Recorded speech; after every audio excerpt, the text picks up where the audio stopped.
Alors, de la même façon, comment couvrir le risque de change? Donc, supposons que je suis une compagnie qui exporte des choses.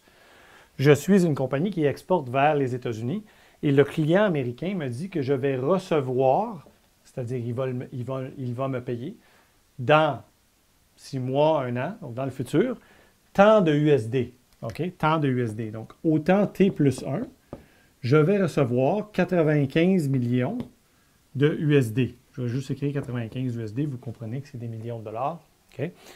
Et donc, dans le futur, je reçois 95 millions USD, mais moi, je suis au temps T, là.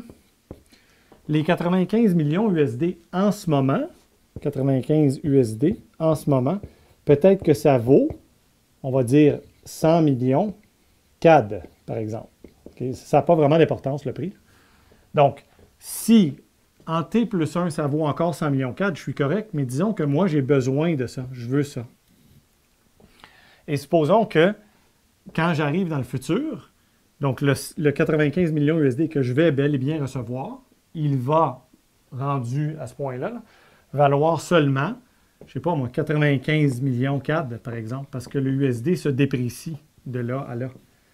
Dépréciation. Supposons que ça arrive, là. Dépréciation du USD entre T et T plus 1.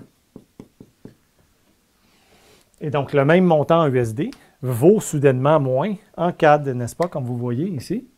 Donc, c'est passé de 100 millions CAD à 95 millions CAD. Et donc, comment couvrir ce risque-là? Bien, ce que je crains, c'est une perte de valeur du USD, n'est-ce pas? J'ai peur que le USD ait une valeur moindre dans le futur. Autrement dit, j'ai peur que le USD perde de la valeur. Donc, ce que je peux faire, c'est prendre des positions courtes. Donc, vente à terme, position courte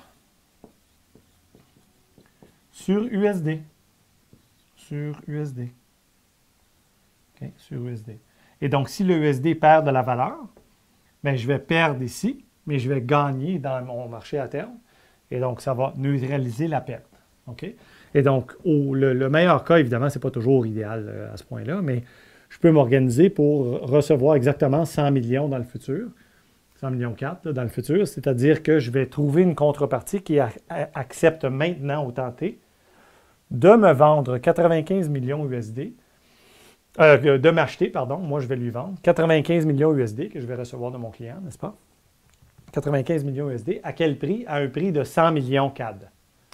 Et on va signer ça au temps T aujourd'hui. Donc, ce sera le contrat Futures là, dans la chambre de compensation que je prendrai sur mon exportation, par exemple. Okay? Donc, il y a les grosses multinationales qui font beaucoup d'import-export peuvent avoir des stratégies de couverture de ce genre-là si les pertes potentielles sont assez grandes. Okay? Donc, ils vont couvrir le risque de change parce que dès que, encore une fois, vous faites des exportations, importations, prêts dans une autre devise, emprunt dans une autre devise, placement dans un autre marché qui a une autre devise, etc., dès que vous changez de devise, que ce soit d'une façon ou d'une autre, vous êtes exposé au risque de change automatiquement. Et donc, vous pouvez couvrir ce risque de change-là avec les marchés à terme sur devise.